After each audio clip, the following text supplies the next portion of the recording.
Good afternoon, YouTube. This is Chuck, and I'm back with you today from the man cave. It's kind of a cloudy, cool day outside, so I haven't shot one in here for a while. So I thought thought this would be a good time to bring you one. And this is going to be a firefighter story, but it's going to be a little different than a lot of my firefighter stories. And you notice I got a Pierce hat on, and Pierce is a fire truck company. They're the largest manufacturer of fire trucks in the United States. We got If you hear in the background, that's actually a scanner. That's the local guys going out. That's going to be engine. Engine 13, EMS assignment 417 South Whisper Ridge Lane. Ground level fall. And that's pretty normal for the stuff that we go on. Ground level fall. This is a retirement area, and so we have a lot of hearts and strokes and falls. A lot of calls related to the old folks. And the other night they actually had, we have three engine companies here in town, and they actually had all three of them tied up on three separate calls, and then they ended up having to call the automatic aid engine in out of Star Valley for another call. So they got, it gets busy here every once in a while. So that was, they're going out on one right now, and you heard it. So the scanner's on in the background. If it gets too bad, I'll have to pause this and turn it off. But anyway, my story I want to tell you today is kind of a convoluted thing, as how things go sometimes, and it happened in 1982. And our town was small, and even back then fire trucks were expensive, and we were in dire need of a fire truck, and so the town really didn't feel they had the money to spring to let us buy one, and so anyway they put in for a grant. And the grant was called, in the day they called them the Community Development Block Grants. I'm not sure whether they still have those or not because I don't deal with it anymore. But basically, it was designed to help impoverished areas meet some kind of a need. And this particular round of funding was actually designed to update sewer systems. But it came under the category of health and safety because health is sewer systems. And so anyway, our police chief at the time was a grant writer, and he was a kind of a silver-tongued devil at that. And so he actually put in a grant application to pay for 2/3 of the cost of a fire truck on a sewer grant application. Well, when he did that, I kind of laughed about that. I thought, well, that's never going to fly. But he said, well, you never know. And it turned out he was right. What happened was there was another community that was awarded the grant in the same amount of money that we were looking for, and they were not able to perform, so they had to turn the money back. So the outfit that administered the grant money, they looked around and they found one that was the right number, was $67,000, and it was our grant application. So they called us up out of the blue and says, okay, we've got that money, we'll fund that.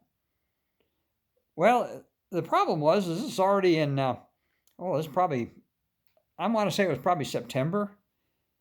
And the grant money had to be spent by the end of the year. It had to be spent by December 31st. Well, even back in those days, if you ordered a fire truck, it took a year to build one. So that meant, we only had a few months. We did not have time to wait for a year to have a fire truck built for us. By the way, sidebar to that is at Pierce, now they are so backed up and business is so good, and they have resisted expanding because they don't want to get into quality control issues and stuff. So what they've done is they push their delivery dates out. And if you order a new Pierce fire truck today, you're not going to get it for 4 years. Wouldn't that be a wonderful thing to own that company? They're actually owned by Oshkosh Off-Road, the people that build military vehicles. But anyway, we're getting off track. So basically what we did is we already had a set of specs written up, and we did that as a just in case. And so what we had to do is we had to find an existing truck that met our specs as closely as possible. And so we went out for bid, and we ended up getting 5 returns on our bid.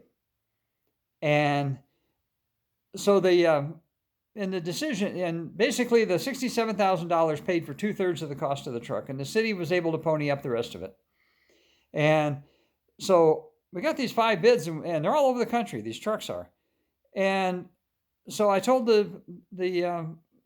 my boss, city manager, and of course our mayor at the time, and I told him, I said, we don't want to spend $100,000 of taxpayers' money sight unseen. We need to go look at these trucks. And so they grumbled about it and about the money and all this kind of stuff. So finally I told them, I said, I'll tell you what I'll do. Let me go do this, and I'll just put it all on my credit card, and you can reimburse me when I get back. And because this needs to be done right now, because we need to take delivery on this truck. We have to spend that grant money before the end of the calendar year. And so they reluctantly said, well, go ahead and do it. Well, about that time, I'd already, my first wife and I had already divorced. And during the same period of time, her younger brother passed away real suddenly from an undiagnosed heart defect up in North Dakota. That's where she was originally from. And so she called me up, and of course, she was pretty shook up by that, and she wanted me to go to the funeral. Well, holy cow. So I told her I'd do what I could. So anyway, I left up here in Payson, drove down to the Sky Harbor Airport in Phoenix early on a Monday morning. Well, back in those days, the main airport fire station, if you called ahead, they'd allow you to park your fire department vehicle in their parking lot. And that way you didn't have to pay for parking, and it was secure. You didn't have to worry about it. And so I left out of here bright and early in the morning, and I drove down to the airport to Phoenix Fire Station 19. Dropped my car off at the parking lot there, and they took me up to my gate in one of the fire department. They had a service truck pickup that they ran around with and did errands with. Anyway, they dropped me off at my gate, and I climbed on an airplane, and I flew to Denver. Then I changed planes, and I flew to, I believe it was Chicago O'Hare, or no, it wasn't. Kind of want to say maybe Cincinnati or someplace. Changed planes again, and I flew into Horseheads, New York. Horseheads is just outside of Elmira. In Elmira, it was where the American LaFrance factory was. And so they picked me up at the airport, and they took me down, and they showed me a stock truck. Now, the manufacturers in those days, they used to, in order to keep their lines moving when things got slow, they would build what they called stock trucks, and they would have those available in case somebody needed one on real short notice. I'm not even sure they do that anymore. Pierce used to have a pretty wide selection online that you could go look at all their stock units, but they don't even have that up anymore. And I think that's because they've had enough people needing trucks in a hurry. They probably sold all their stock units, and they're booked up so much they're probably not even doing stock units now. But anyway, back in those days there were, and so I went and looked at a American LaFrance Century Series and drove it. And the factory was actually in the old Norden bomb site plant in Elmira, New York. And so I took a look at that truck and drove it, and the truck would have been okay. It pretty closely met the specs that we wrote. American LaFrance was kind of our favorite, and because a lot of people were running those at that time, and I've talked about that in other fire truck videos. But the darn thing was the wrong color. This was the real dark fire department red, which ironically they've gone back to here now. But in those days, we wanted a little bit kind of a medium red color. And I was pretty stickler about wanting everything to match. So they said, well, we have another one that's just like it, but it's the right color, and it's at a dealer, and it's down in Valparaiso, Indiana. So I said, okay, I'll if I can, I'll get down there and take a look at that one. I know what the truck is. And if it's the same truck, just different color, then we'll take a look at that. Well, that was on a Monday.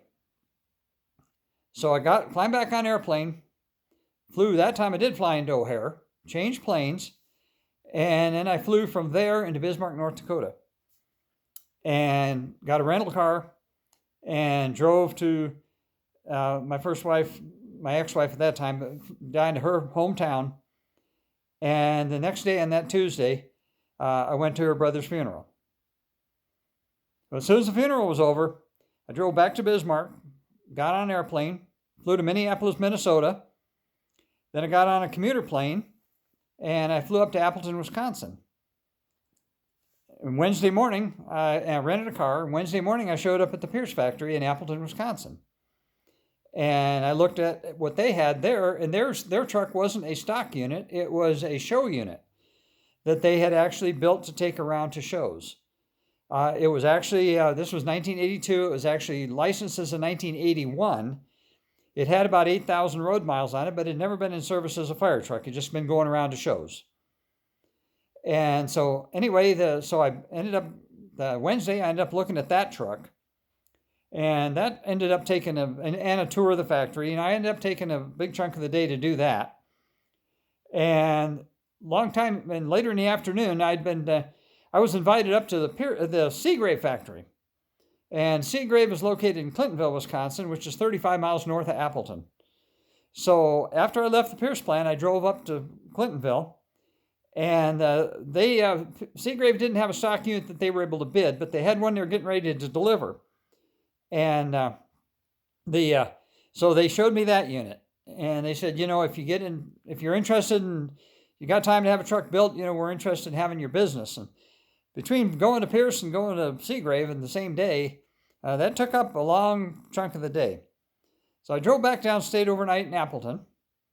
The next morning, I got up and I drove down to look at this the next truck, which was in Indiana.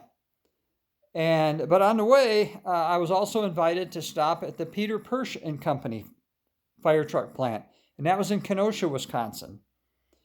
Well, they didn't have a truck available to bid either, but they had invited me. They said, if you're in the area, stop by. We'd like to show you around. And so I did. I found their factory, and I went and I stopped at their factory, and I got a tour of their plant. And Peter Persch they never were a real large builder. But in a previous video, I talked about fire trucks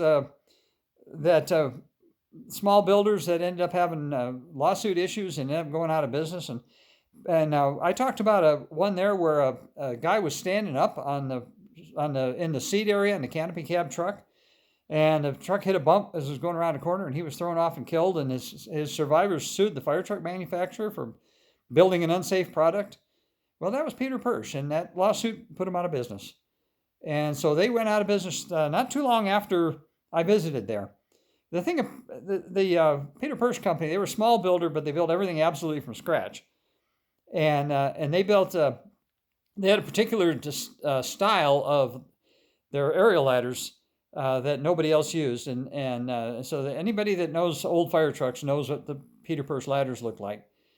Because their ladders were very, very distinctive, their ladder trucks. But anyway, the thing I remember about that is we're walking down the line, and there was these stalls of these guys there.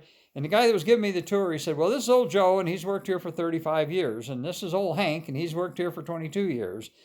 And down here, this is Ned. And Ned's been here for 21 years now. But everybody there had been there forever. And they were working away building fire trucks. And I was impressed by that. I thought that was pretty cool. They didn't have a truck to show me, so I couldn't even think about buying their truck. So anyway, I climbed back in the car, and I drove all the way through Chicago, down around to Valparaiso, Indiana, and got a motel room down there, stayed overnight. The next morning, by this time it was that was Thursday night. And so I went to the American LaFrance dealer in Valparaiso, Indiana, and looked at this truck. And I decided that drive the truck, but they'd had a problem. It didn't want to run right. I think it had bad fuel or something. Even it was brand new. It ran like crap, but I knew that was something that could be fixed. But the truck itself would have worked for us. But by that time, I'd already pretty much decided that the Pierce was going to be the truck for us. It was the best truck for the money. It actually was the lowest price of all of them, at $109,000 at the time. And I had one more truck that I needed to look at. It was in Houston, Texas, and it was made by FMC. And FMC was another company that's out of business now, but they built fire trucks for a while. And FMC actually stood for Food Machinery Corporation, and they built kitchen stuff, but they also built fire trucks. But I decided, I got up by the end of the day on Friday, or by the time I got away from that outfit at Valparaiso, that was already midday Friday. I was wore out, and I'd been in and out of airplanes, in and out of motels, and I'd driven like 800 miles in rental cars, and gone to a very, very emotional funeral, and I was just a whoop pup by that time. And so I decided I'd seen everything I needed to see. So I drove into, late in the afternoon, I drove into O'Hare Airport in Chicago, and I walked through the turned my rental car in, walked through the terminal, and I looked at the first airline that had a nonstop to Phoenix, and it was TWA. And I walked up and bought a ticket, and of course you can hardly do that kind of stuff now, but I walked up and I bought a ticket, and got on the first airplane I could and flew nonstop back to Phoenix, landed back in Phoenix after dark, called the guys at Station 19, they came, picked me up, took me back to my car, and I got in my car, and I was back home here by about 11 o'clock on Friday night. Boy, folks, that was an adventure. If my memory serves me correctly, I made 11 takeoffs and landings. I flew a total of 8,000 miles. I drove 800 miles in rental cars, and back and forth every which direction across the country. And this been many years ago, so that my math might be a little fuzzy on that, but that's the numbers I remember. But it turned out to be quite an adventure. We ended up buying the Pierce, and the thumbnail on this video will be a picture of that truck. It's actually a photograph of a photograph, so it's not the best picture in the world. But we ran that truck for 20 years and finally surplused it off. In the first 10 years of its life, that was the most trouble-free vehicle you could possibly imagine. Never gave us any problem. By the way, when you look at the thumbnail, it'll show that truck with a light dusting of snow on the pad out in front of the fire station.